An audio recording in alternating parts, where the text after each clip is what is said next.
Hello, folks. Welcome to Hope Rescue Podcast. I ffeel welcome. Do you? Because that welcome came out a little rough. Welcome. Welcome. Slow motion. Yeah, that was a welcome. Sound like Dracula. So we have been talking about crucial conversations, and this is our last episode on this. I highly recommend the book. I don't get paid for this. Podcast doesn't make any money on this. It's called Crucial Conversation, Tools for Talking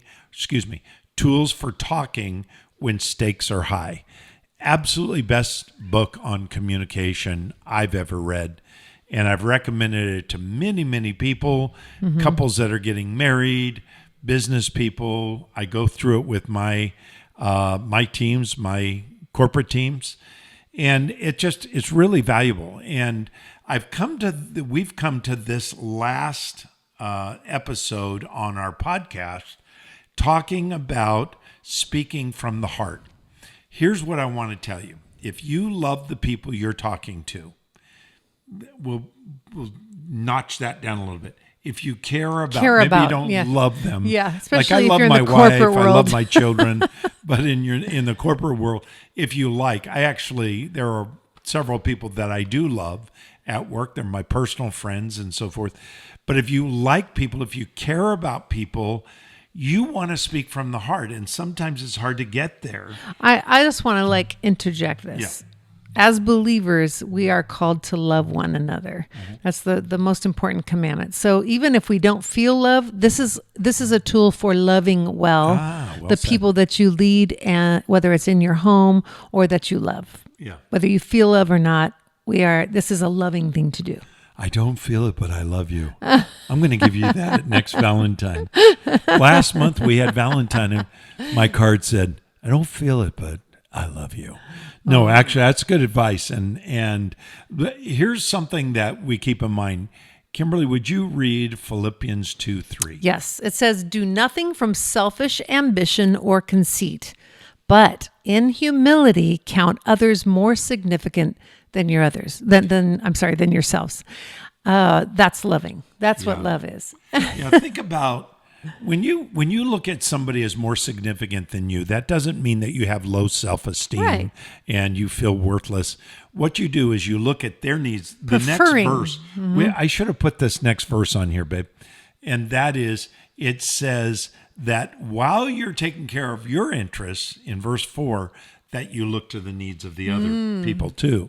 So it's not that you don't take care of your own and see your needs as important. It's just you notch up your commitment to meeting other people's needs. Yeah, that's good. And you put other people in that sense of meeting needs as more important than yourself. Yeah. That's what Jesus did. That's love. And that's what this passage is about in Philippians 2, is about Jesus dying for our sins. Really important point, that he loved us that much. That's the kind of heart that we should have in communication. Well, here's a word to extreme communicators. Wait, pause. Yeah. All of us know extreme communicators. Yeah. And maybe if you're listening, you're an extreme communicator and you're like, this is just who I am. Yeah. The bottom line is that if you want to, you can change. Yeah. Yeah. An extreme communicator is somebody that uses harsh language, uses pejoratives, put that person down, make them feel less than, uses controlling or violent vocabulary. That extreme communicator can change. Yeah. And we have heard the reason she interrupted that is because she knows she can. But the other reason is because I feel safe. We have dealt with so many people that say, this is just who I am. Right. No, you can change. It's a common narrative now, and I understand, that there is, in this world, we all want to be seen as having our unique voice, and we should. We're called to that. We're not meant to be like anybody else, and we deserve to be heard and listened to. But there's almost this extreme, it is narcissistic, like, this is who I am, take it or leave it, which it gives them permission to treat people poorly and to not have responsibility for the words or the style that they communicate with. And that's not okay. Yeah, we have spent the last 18 plus years working on loving each other better, Yeah. working on communicating better. And I've made a lot of changes. Kimberly's made a lot of changes. I'm not the same person that Kimberly married. I don't think I am either. No, you aren't. Yeah. And I think it's because we care enough to change. Right. So let's start there. You're pretty much perfect in every way, Tim. Oh, wow. Okay. We usually don't let you go there. But we've got a 2-step thing that we want to approach of how to speak from the heart. The first one is start with your heart. This is how you speak. You got to start with your heart. So you want to... Yeah, so how do you do that? We would say the first would be to think about, what do you really want? You know, what's your end game? Like, really take the time to analyze your heart. It's a very hard thing to do. It is, because we can get our motives all mixed up in our ego sometimes. Also, often behind any dispute, there is typically something that we want that's on a deeper level, and that's not coming to the surface. You know, we've done that before, where you're an argument about something that just doesn't seem important, but what's driving it behind that is a deeper issue, but we're not actually focusing on that issue. We're bringing the negativity into something that has nothing to do with the deeper issue. So you have to so you have to unpack that. And then another, it could be like control. Yeah, issues. There could be issue of control. There could be an issue of safety, like I don't feel safe, so or I don't have respect. Right. Right. And always, is what we talked about earlier, is that there can be fear-driven emotions in those conversations. Yeah. So we're not really dealing with what's going on in the matters of the heart. So in talking about really asking yourself, what do you really want in the conversation? If we were always to stop and do that, if we were always to go, what do I really want in this conversation? Do I want to win this conversation, or do I want to go beyond this conversation? The principle that's taking place here is, I need to work on me first, and then I can work on us. So, for example, when I say, what do I really want? I'm saying, I'm not asking, what is Kimberly? If I'm in a conversation with Kimberly, I'm not asking, what does she really want? I'm asking, what do I really want? Why am I talking the way I am? And if I say, I want to connect with her, I want to be close to her. And if the answer is, I want to win, like you were talking about control. Then not the recipe for success. I've got a deficit problem, and it's unhealthy. And so I'll give you an example that's brought out of the book. There was a CEO they talked about in the book, Crucial Conversations. And I believe they said her name was Greta. She was CEO of this mid-sized corporation. And she was asking her managers to cut costs. And she'd been asking them for several months, like 6 months, and nothing's really getting done. And finally, she's kind of had it, and she's got all of her managers from different markets around wherever they do their business, and she's got them there, and she's pressing this way, and somebody gets up in the back and says, well, I understand that we are having a new office built, and this new office has office furniture that cost hundreds of thousands of dollars just for the furniture, and you're asking us to cut costs. There's absolute silence in the room. Everybody's like, whoa, that just happened. Called out. And she gets up and she looks angry. She stands to her feet. She puts her finger out. If you're watching this podcast, not just listening, I've got my finger out, my dad finger, I call it, because my dad used to, point his finger at me, and that pointer finger, and said, she started to address that, and she stopped herself, and she just thought for a minute, what do I really want? And when she said that, what she really wanted was she wanted for her company to cut costs. And she realized at that very moment, in a split second, how bad it looked. What a bad message was being sent by her authorizing the building of this office and spending all that money for office furniture.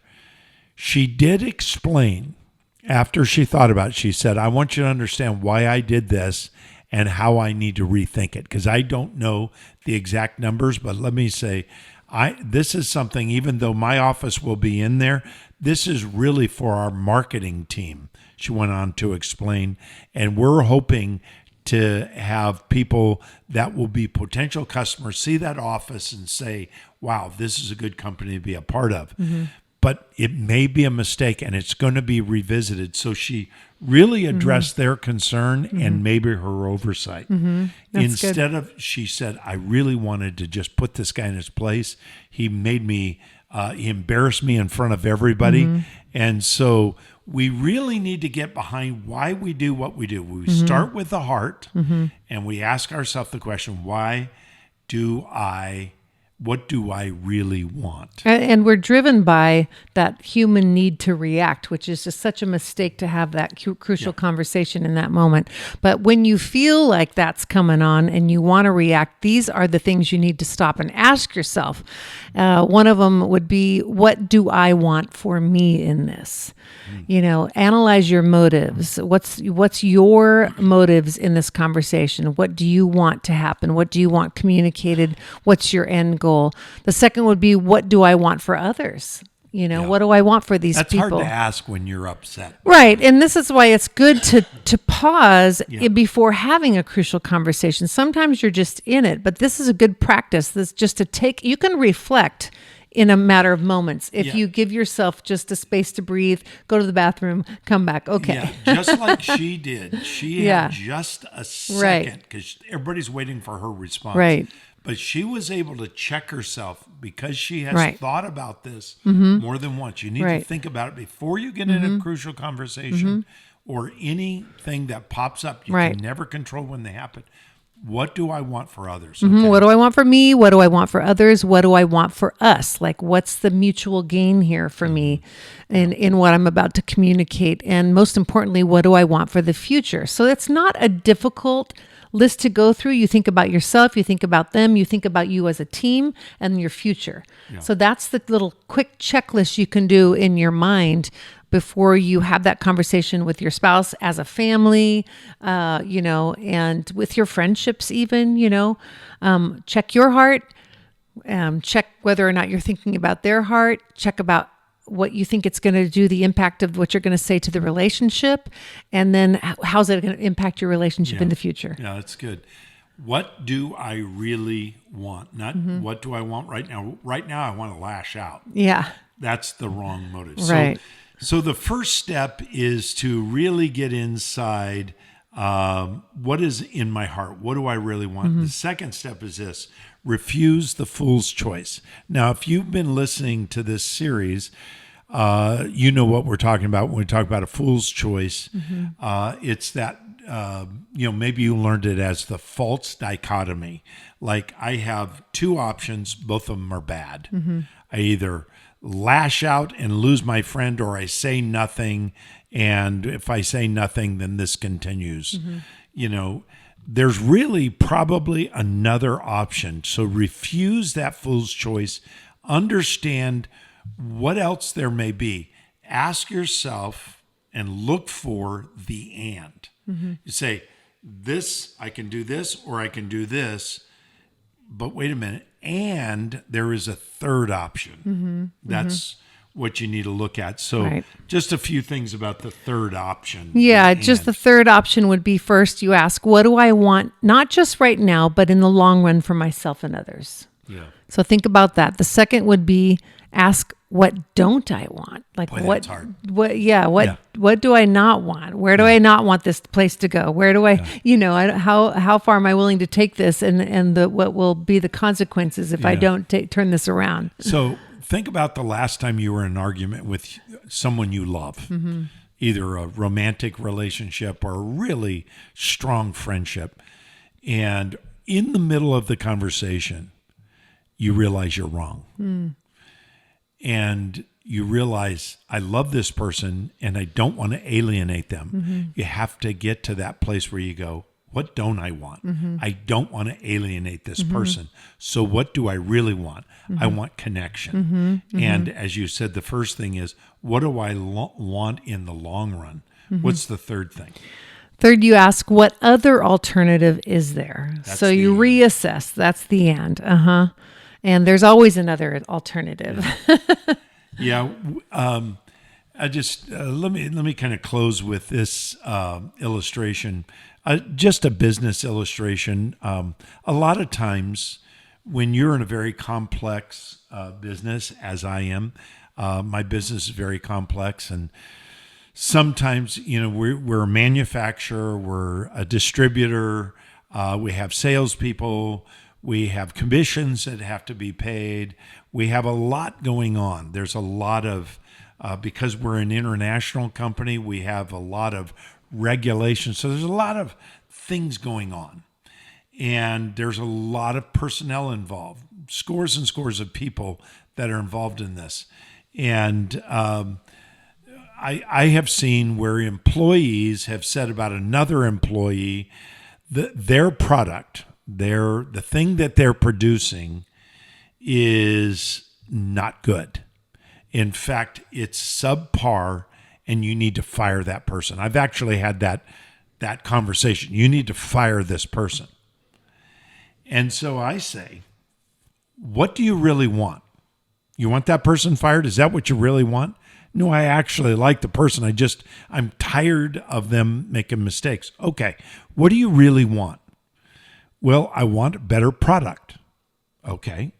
So then the question is, who can give this product? I actually went through this conversation with the person that wanted another person fired. Who can give us that product? Well, the one that I'm asking you to fire. Can anybody else give us that product? No. Okay. So if I fire that person, what happens? We'll be in big trouble. Okay. So now we've asked, what do you really want and who can give you what you want? And the third question is, can anyone else do it at this point? Anybody else in our company? No. Nobody else could do it.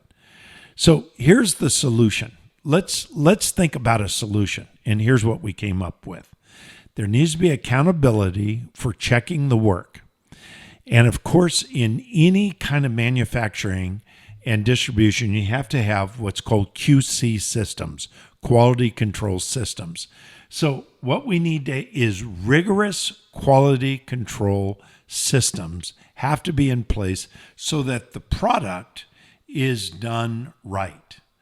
And this person wants the same thing you want.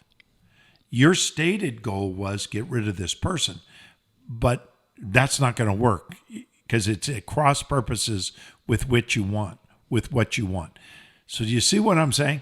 It is very important to know what you really want. When you're attacking that love interest in your life, whether it's your spouse, your friend, your romantic, the person you're romantic with, or your child or your parent or your sibling, you love that person and you want connection, but you're attacking that person and you're not getting the connection. The only person that can resolve this, you're frustrated because it's not right. So you have to have a solution, and that takes some creativity. Right. Don't just accept the fool's choice is what we're talking about. Yeah. Communication is so important, and you have to really understand, what do you really want? And once you know what you really want, ask yourself this question: is there another option than this false dichotomy? Yes, there is. There always is. You are not between a rock and a hard place, as they say. You actually can come up with a solution that's going to work for everybody. Yeah, that's what communication is all about. So work with the people that you're dealing with in honest, clear, loving, considerate fashion. And I'm going to read that verse one more time. I was going to say, it's a great way to close this out. Do nothing from selfish ambition or conceit. By the way, the word conceit is translated from a word in the Greek, which means empty-headed. Wow. People that are conceited are empty-headed. They see themselves as more valuable than they are. Be humble. Count others more significant than yourself. Lower your needs. Meet the needs of others. God will take care of meeting your needs. That's good. You need to take care of yours. I get it. But look at other people and see what you can do to intervene in their life. It will change the way you interact with people. I hope this series has been helpful. Yeah, it's been good for us. We're going to go into a series on communication, a further series to kind of couple with this called Hard Words. What are the hard words? I'm looking forward to that. That we need to express to each other. I hope you'll join us next week on Hope Rescue Podcast. God bless. Have a great week. Bye, guys.